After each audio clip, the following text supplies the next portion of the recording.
Okay, so I got another low production video here. I received my inverter today, and I thought that I might try to do an unboxing. Little disclaimer here, I've already unboxed it. I was impatient at work, and I had to open it up and play with it, see what I thought with it. I waited 2 weeks for this thing to ship to me.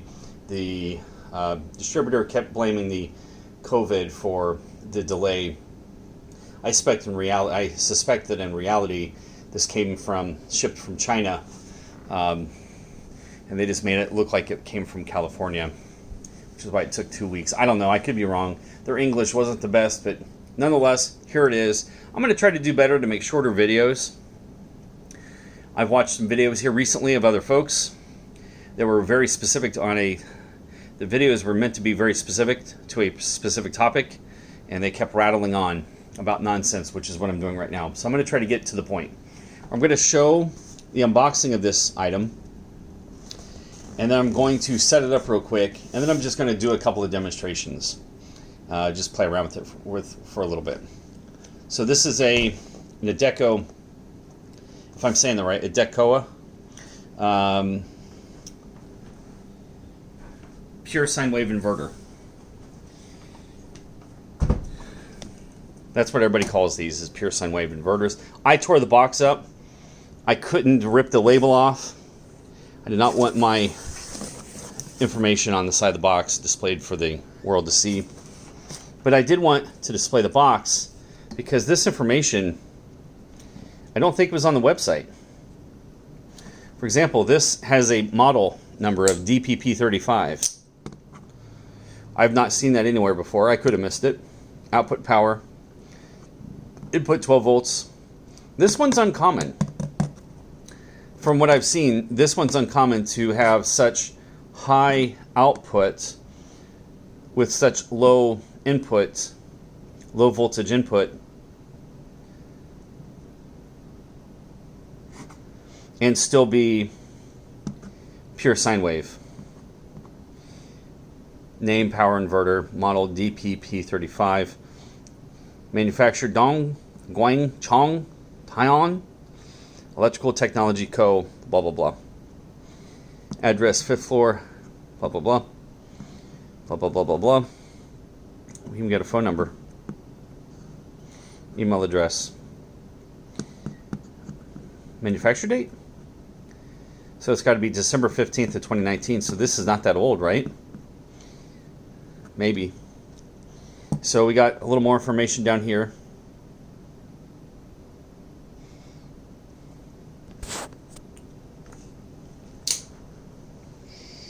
I'm going to step back.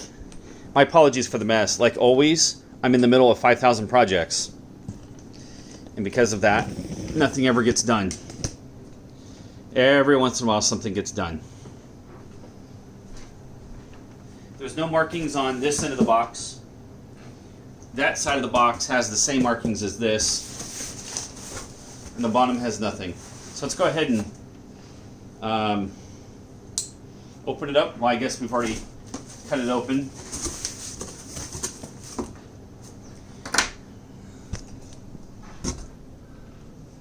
I put it together mostly the way that it came out of the box.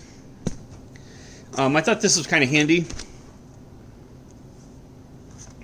This will come in useful. I plan on building my own charts, little charts of data. I plan on coming up with my own. We might come. I guess we might come back to that at some point. But nonetheless, it's kind of cool that it's in there. If we take a look.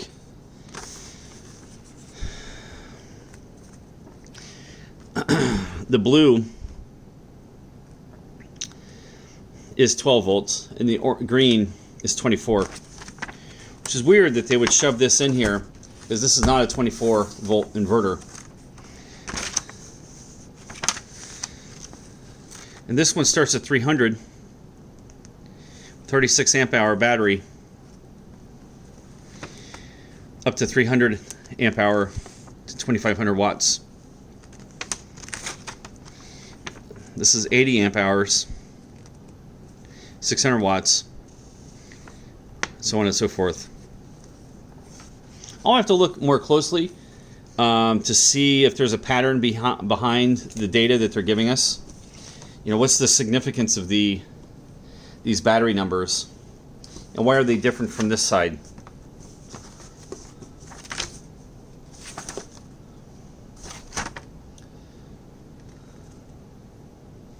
But I do like this, and we'll at some point I'll run this against my numbers. I've been calculating my own numbers, and really it depends on. These are theoretical numbers based on load. This is just about the only thing that's fixed, plus the time is fixed, but we don't know this. This and this will give us that. So anyways, on to the next thing. Remote controller connection. Switch off the inverter.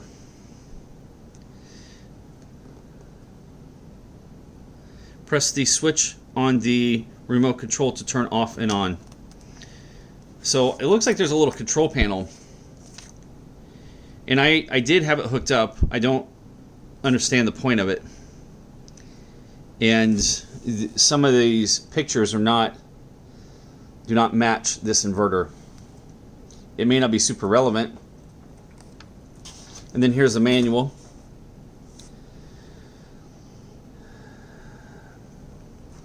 So I have the DPP35. It looks like we have a DPP50 that's available. It's a pretty thick manual. Okay, the first page I opened to, it actually looks like good information. It's not English, but I see good table data. I see them showing you how to do a 24-volt system, presumably with 2 12s. I can't read whatever language that is. It's possible those are 2 6s.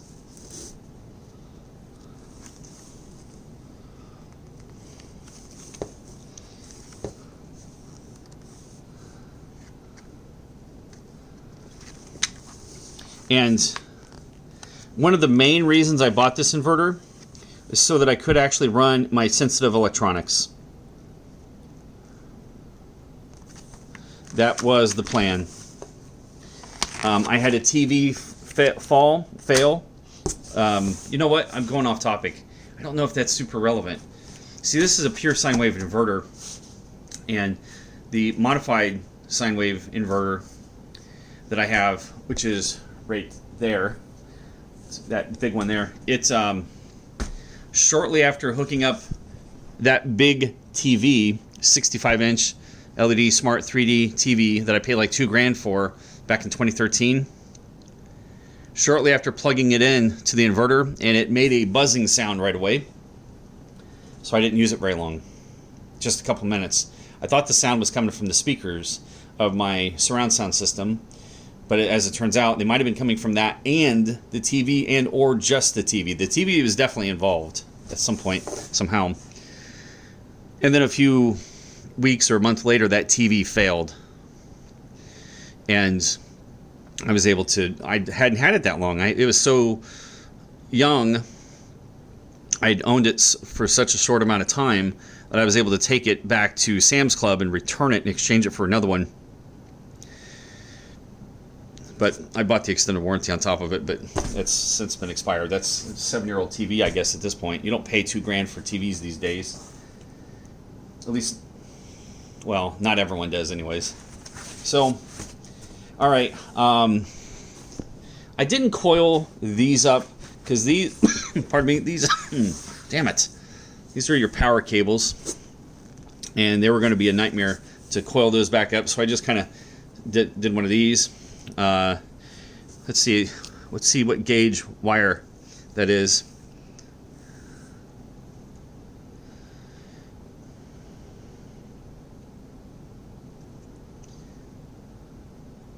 All kinds of writing on the wire. Some of it's in Chinese, some of it's in English. I see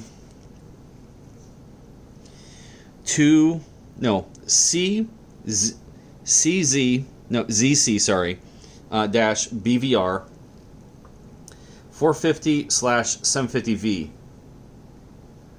And then on out on the edge right here, I don't know if the camera's ever going to be able to see that in this lighting. This is 1 by 16 mm squared. And then here it says GB/T space 19666-2005, and then the shrink wrap covers the rest.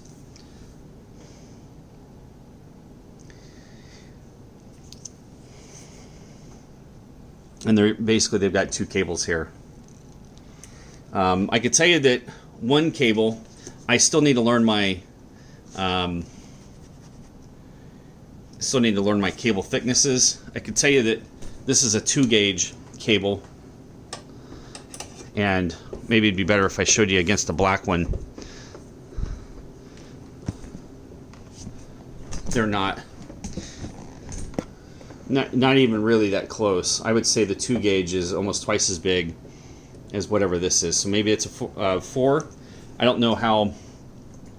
I can't eyeball wire gauge. You probably can't technically do that anyways, because you never know how thick the insulation is.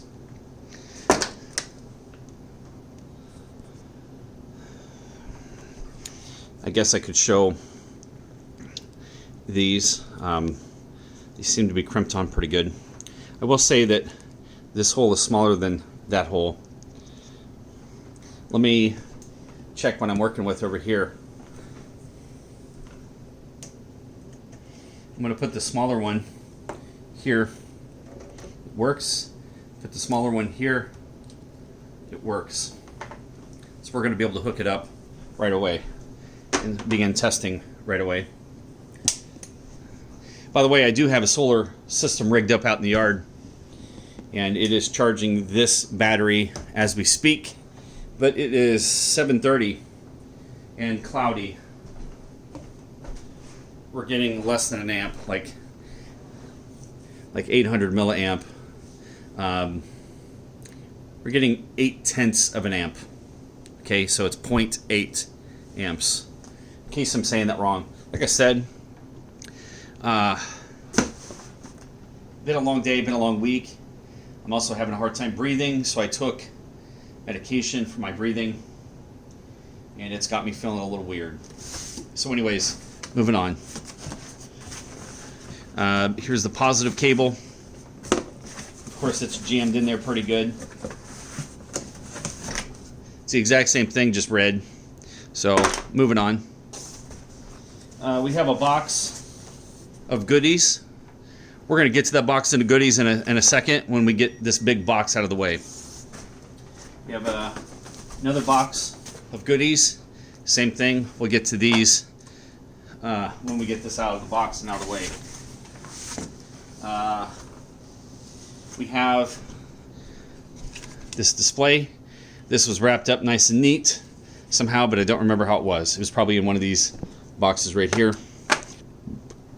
Not only is that a display, but it's also some sort of a switch. Kind of a nice touch. So let's go ahead and pull this out of the box.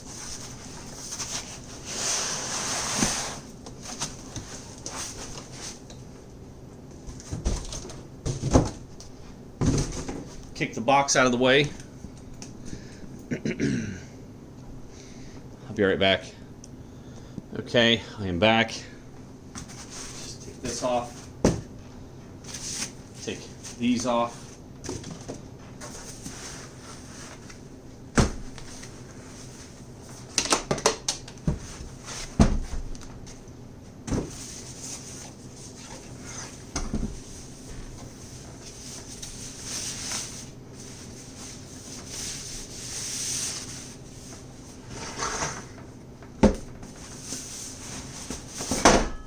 Oops.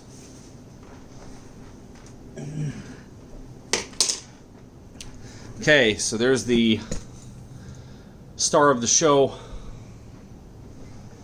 Don't you love all my trash and junk everywhere? It's just it's every project I've been working on. I got cleaning supplies, I got Loctite, I got oil, all kinds of solar stuff, video games, just junk and trash, brake parts, Xbox One, Xbox 360 stuff, a little Vice. I love the trash and junk everywhere. It's great. All right, so here's the inverter in the poor lighting situation I've got here. I guess we could flip it up on its end and show what we've got.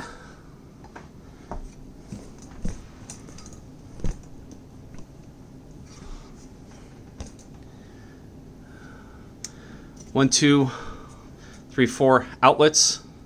On-off switch. That's a Ethernet port or RJ45. It's not. You don't plug Ethernet in. Well, it's not TCP/IP. They're using it to power the switch, and it's not a network switch. It's some sort of a remote switch for this device. We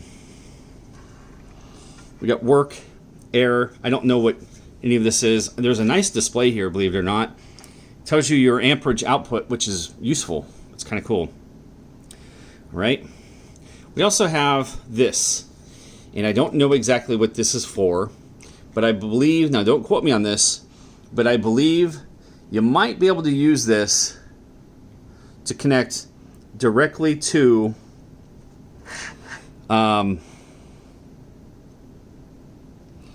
your power panel of your house.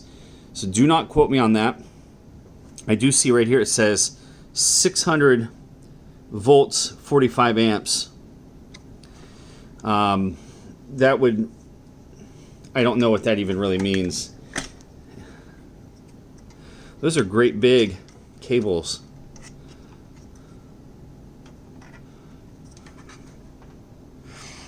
Neutral.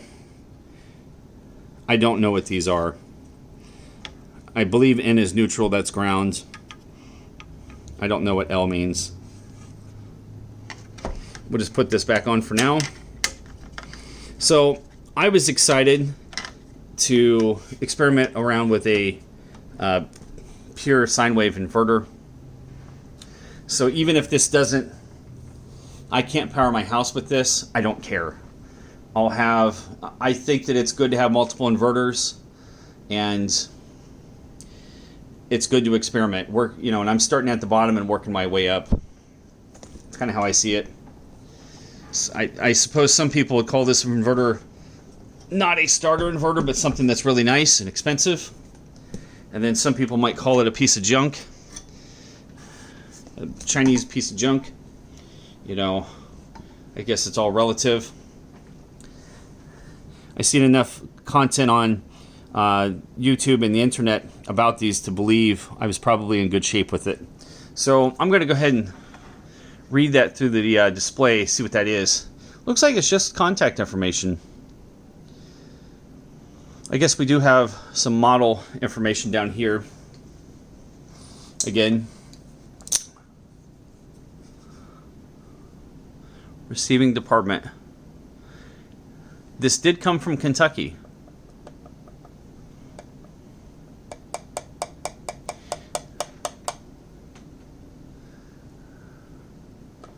All right, so 60 hertz, 120 volts, DPP35 serial number. I probably should hide that, but oh well. At least it's documented for me. If somebody decides to steal it, I'll have it somewhere in my documentation. All right, so there's the side of it. I guess I could zoom out. I don't need to zoom in there. Lots of heat sink. What's the word I'm looking for? Characteristics into the shell. We even had it on the bottom. It's kind of cool looking, kind of green. Looking at the top, this thing is scratching the piss out of my table. So hang on one second. Okay, we're back. Wanted you to see the top here. Edecoa power inverter, blah, blah, blah, blah, blah. Just pure sine wave, just marketing jargon. Son of a bitch.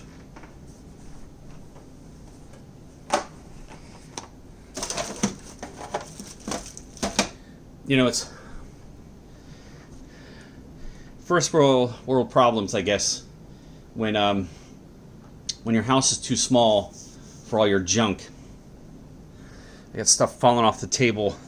It's like I need to add on to the house just to accommodate all my trash, all my garbage, and all my projects. So here's this end. Great big fans. Great big threaded posts here. Warning, do not. Donut, reverse input.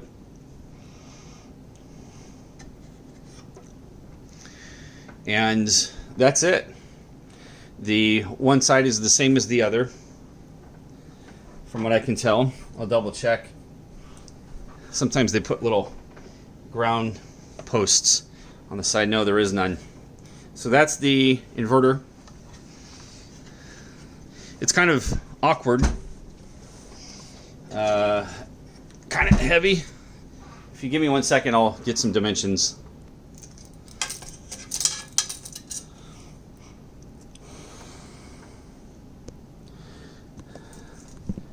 I suck at fractions. As you can see, that's what, 12 5/8 of an inch long. And as far as height,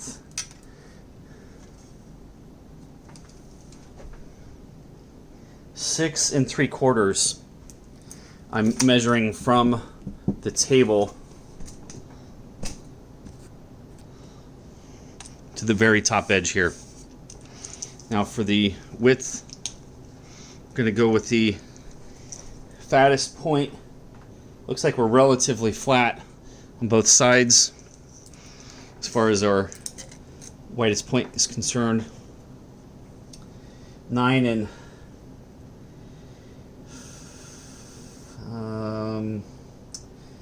3/8. 9 3/8 wide. Okay, so that's it for the inverter.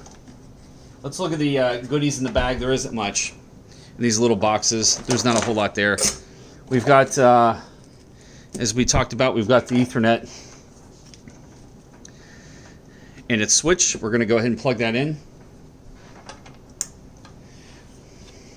Not a bad quality Ethernet cable, to be honest. The clips are good. A lot of times the cheap Chinese clips are not good. These are pretty good. I'm talking about the clips on the end of the Ethernet cable. All right, so moving on. All right, there's that. What do we got here? Well, we got fuses.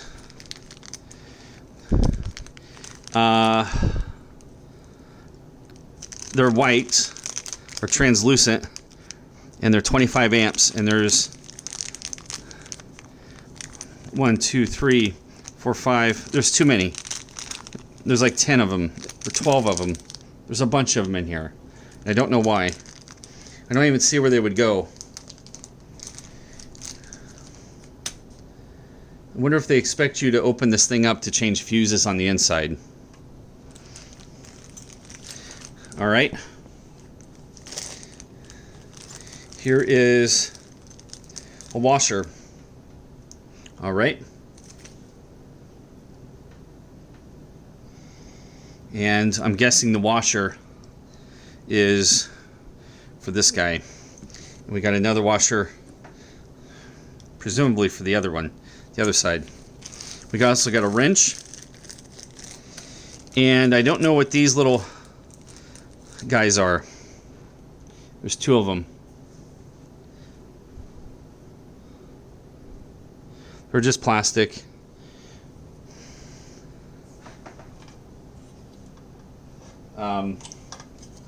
It feels like they could be plugs for this. And if that's the case, then yeah, that is what. Great, now I got it stuck in there. Great. Grand. Now I'm going to lose it. It's going to fall out when I don't want it to. Okay, we got it back out. That's kind of a nice little touch. So you can mount this somewhere. So maybe you could turn the inverter off and on completely with this. That'd be kind of nice. So let's get this trash out of here.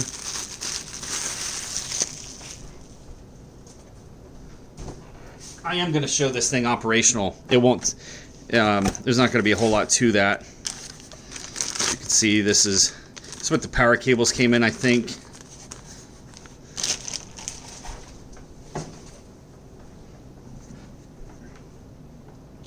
All right, so let's go ahead and get it hooked up. I'm going to set it right here. So pardon the mess. I've turned my kitchen into a little bit of a laboratory.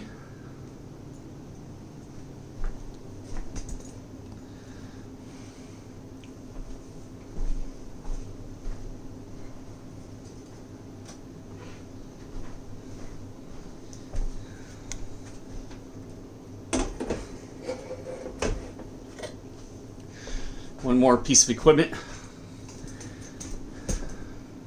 So that's how it looks compared to my 5 kilowatt inverter.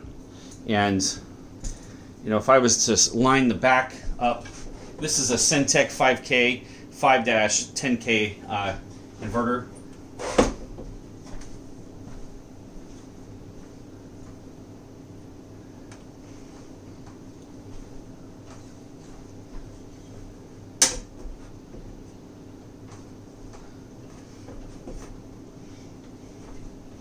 So as you can see, the 5K is a little bit bigger of an inverter. All right, so let's go ahead and do power.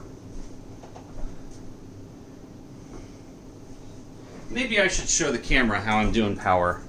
If I was at home watching this, I'd never seen this before. I might want to see this step. So this is just a car battery. It's not. It's a big one. It's like 140 amp hour, I think. I think it's maybe 1,000 cc. So don't quote me on that. Anyways, as you can see, I've got the multimeter kind of just pinched in here. Well, I guess it's loose on this side, pinched on the other side, just for monitoring voltage. And then we've got the charge controller. And then this is this inverter. We're going to go ahead and add the other inverter. Now, we'll start with positive, or negative rather. These are pretty good size, and I really feel like you can do this with your hand and get it pretty good and tight on there. So I'm going to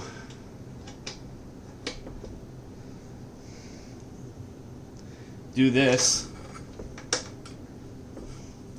There's a curve to how this goes, and I'm going to put that curve up against, I'm probably not speaking correctly. We're going to put our washer on, and we're going to put this on.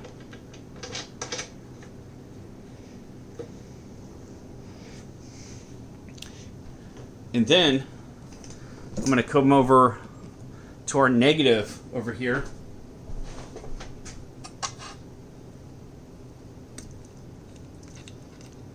This is just a wing nut.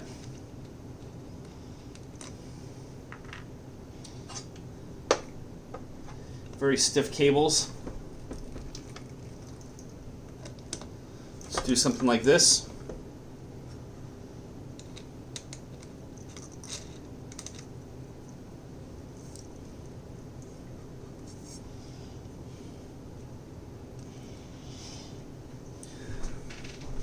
So I've learned quite a bit about electricity and inverters, DC electricity more specifically here lately. And I now am feeling more comfortable about my knowledge. For example, I'm going to leave both hooked up to the battery at the same time, and I'm going to eventually test them both at the same time, but I'm going to test one at a time for now, if that makes sense. Let's go ahead and get the positive on here.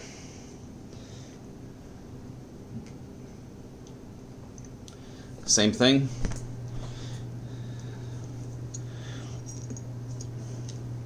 Remember, we've got two cables here.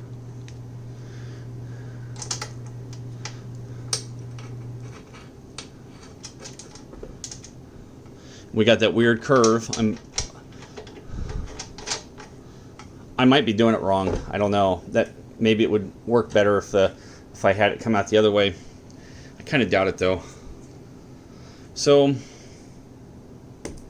go ahead and break this loose, this wing nut here, and I expect a big spark. Oh yeah, that was a big spark. More sparks. Keep getting sparks. Usually you don't get sparks multiple times, but it's welding that together.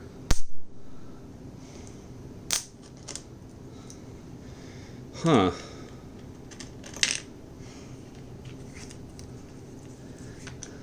Come on, you fucking cocks, motherfucker. We're going to put an amp clamp on that right now.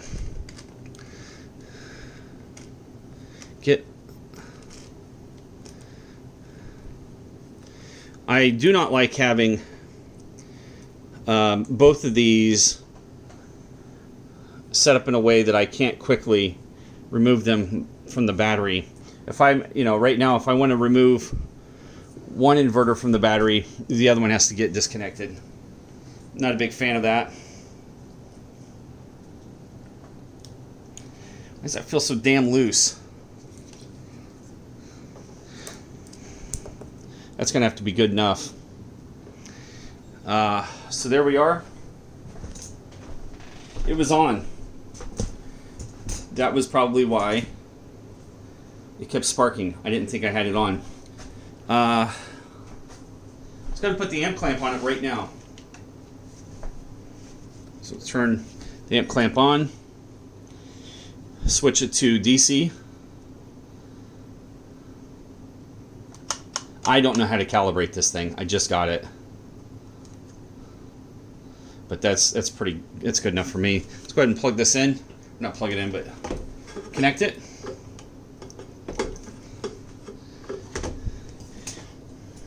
And somehow you can run two cables through it at the same time.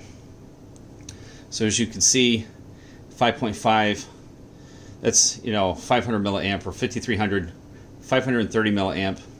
It's half an amp. Let's turn the other inverter on, see what happens. See if it goes down. It did. But the other inverter is also powering stuff. Here, unplug it.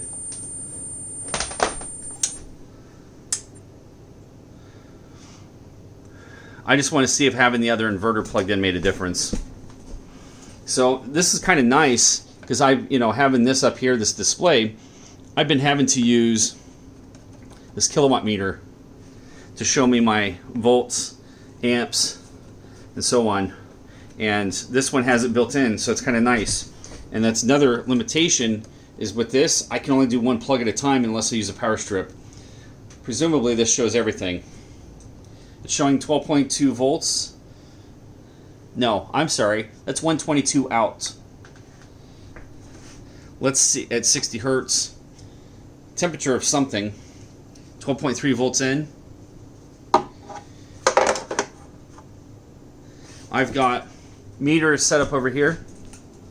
We've got voltage at the battery. We got voltage at the inverter input posts. But that is for the wrong inverter, now that I'm thinking about it, so ignore that. that's something that just dawned on me here recently, is that you need to measure the voltage at the output along with the input, and then you can get an idea of voltage drop, which I'm still learning about. So there we are. I've got so much stuff in here, I can't hardly move.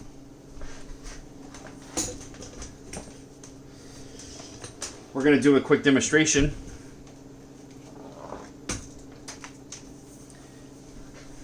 We're going to plug this power strip in, which has 2 fans plugged into it in an Xbox, but the Xbox isn't plugged in, I think. I think it's this gray one. This is the Xbox. Come on, you. Alright, so there, it's just 2 heaters. Boy, I'm not talking right. I really need to go take a break this long, crazy week.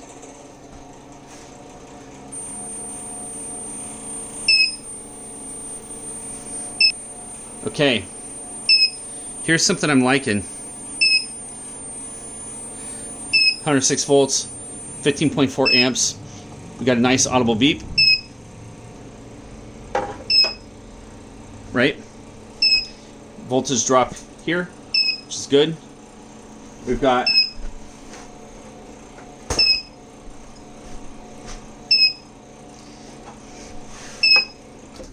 let's see if the kilowatt meter agrees. I already did this earlier at work.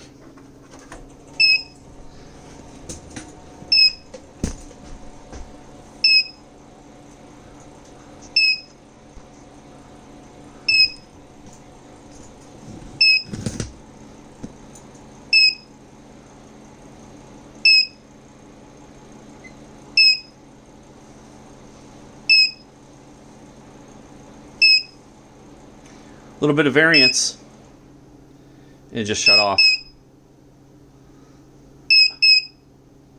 Okay, and that's okay as far as I'm concerned.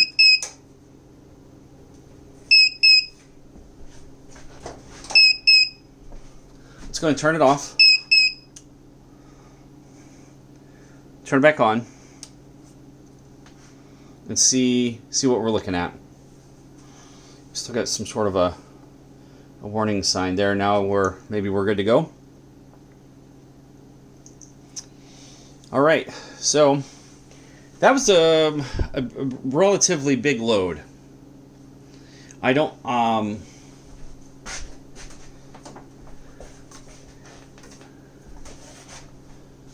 remember what it was. You know, let's just say that it was 110 times, say, was it 16 amps?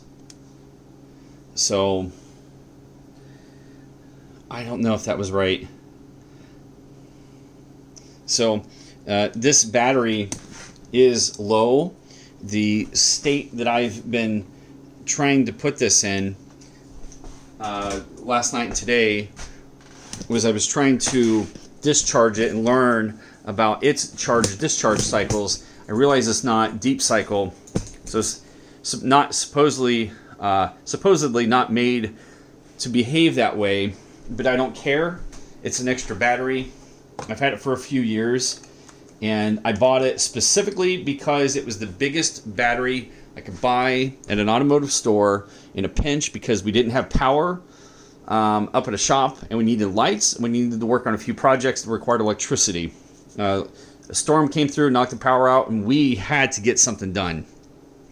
So I used this old inverter and this battery to get that job done, so it paid for itself just in that one moment's time of use. That was a couple years ago, and I've just kept it around since, using it for odds and ends projects. I don't care if I destroy it. And yeah, so that's that. You know, what else can I do? Well, I guess I feel like that's just about it. You know, I do have this thing, and I think it has something to do with ground, but I don't know what. I don't know how ground works. I've still got a little ways to go. You know, I plan on using this in a mobile scenario like this for learning purposes. And then eventually I may use it somewhat full-time so that I can have it pay for itself in conjunction with some solar panels and a battery. You know, if I can knock $10 off my electric bill in the next, over the next 6 months, I realize it's only $60, and it's going to allow for me to plan and stuff. So I'm probably gonna use this to power some TVs and electronics, laptops, Xboxes, PlayStations, stuff like that, and probably power, maybe power full time a dehumidifier in the basement. I suspect that dehumidifier in the basement is sucking some juice because it has a little AC compressor in there, but it could be wrong. It might be small. It may be insignificant. I don't know. We'll see. We're going to find out. So I don't know a whole lot about this. This is just one of many videos I've made documenting my journey, learning about electricity, producing it from solar energy, storing it in the form of this ancient battery technology, and then converting it using these newer technologies to convert from DC over to AC. I've got a million things I could share, but I'm not going to. This video still ended up being 42 minutes long at this point, and I really just wanted this to be a quick video. So I guess I've got one more thing I can show, and that's this device. I don't understand exactly what it's for, but we're going to go ahead and hook this up. And see what it does. Now I've got the light on the camera, so let me see if I can turn it off if it makes this any better, because this does light up.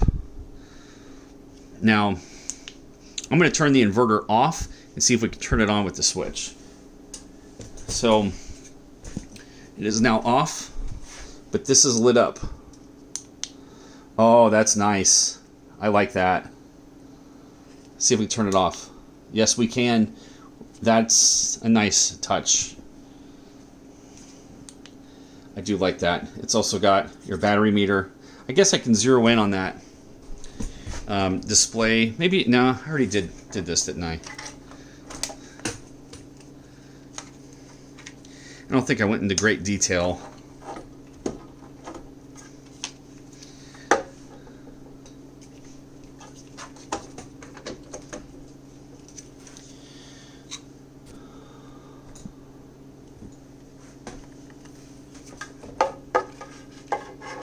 Just kind of set that right there. Yeah, so it just says Edecoa. I don't know if it's trying to say that the battery voltage is low. You know, when we come over here and look at these guys, my understanding is the voltage should be 12.7 if it's fully charged. Okay, and let's look at the. We got two inverters. Between the two inverters, we're probably, here's half an amp right there, like 44950. I'm looking at the amp clamp, and then if we were to clamp onto the other, that one's actually pulling a little bit more, 0.7. Okay, that's kind of cool. So the new inverter is more efficient on just sitting here. So that's something for folks to be aware of. You are just having your inverter on. Look at this tangled up mess I've got here. Just having this inverter on is sucking down the battery. And let's see, how quickly are we charging the battery? We're not charging at all. I'm going to go flip the solar panels, but it's 8 o'clock. Let me see how light it is outside. Yeah, it's pretty, it's not dark, but it's getting close. So I'm not even going to mess with the panels. Let's go ahead and turn both inverters off.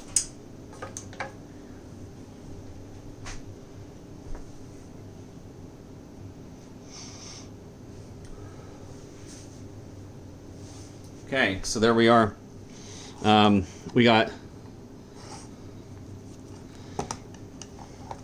12.3 volts at the battery and 12.2 at the inverter, and that's with both inverters being turned off. And one day I will be able to possibly explain why that is. I know it's a voltage drop, but I don't understand it. So I kind of suspect that maybe the inverters, are they sucking juice even with them being off? Let's find out.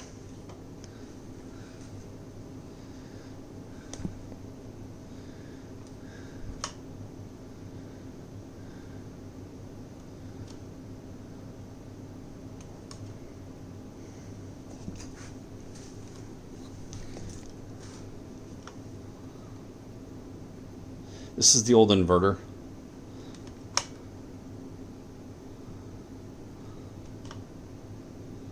I don't think so. Let's go to the new one. Of course, the bastard is going to make me put an awkward angle on it.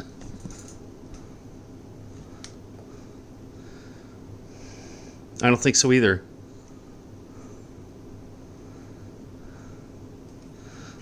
Okay.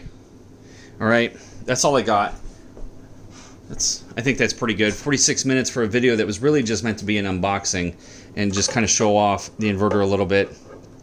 You know, and I will say one thing right away is that it kicked on these heaters like that. Also, I hooked up an air compressor to it. It worked. Kicked it on like that. I kicked on like a 1500 or 2000 watt heat gun on right away. The modified sine wave inverter turns those things on, but it's like a slow, tiresome process, and it doesn't feel healthy. It's like it kind of hums. So the equipment kind of hums until they get up to speed. You kind of hear this until it gets up to speed. With this modified sine wave or pure sine wave inverter up on top, the new one, it seems like it kicks them right on, like you're plugged into the wall. Now I can tell you this much: I'm very disappointed with something, but I think I have a solution. One of the main reasons I got this was for computers, and I hooked a computer up to it, and it did exactly what it did for this other guy in this other video on YouTube, and that it made his touchpad on his laptop act up. So I quickly researched that and come up with some ideas, and I think I've got some, but I'm going to save that for another video when I have more time I can allocate to that, maybe research that a little bit more. But it has to do with grounding. And basically, I plugged a USB cable into the laptop, and then I held the other end of the USB cable in my hand, and then the touchpad worked perfectly fine. And then I let go of the USB cable, and I'm holding onto the metal part of the USB cable, the end of it that goes into like an optical drive or a hard drive. And I let go of it, and the touchpad would act up again. And I grab a hold of it, and then the mouse pad works. So it's got something to do with the ground, with capacitors, or something. I don't know. We're going to get to the bottom of it soon. So, okay, that's all I got for now.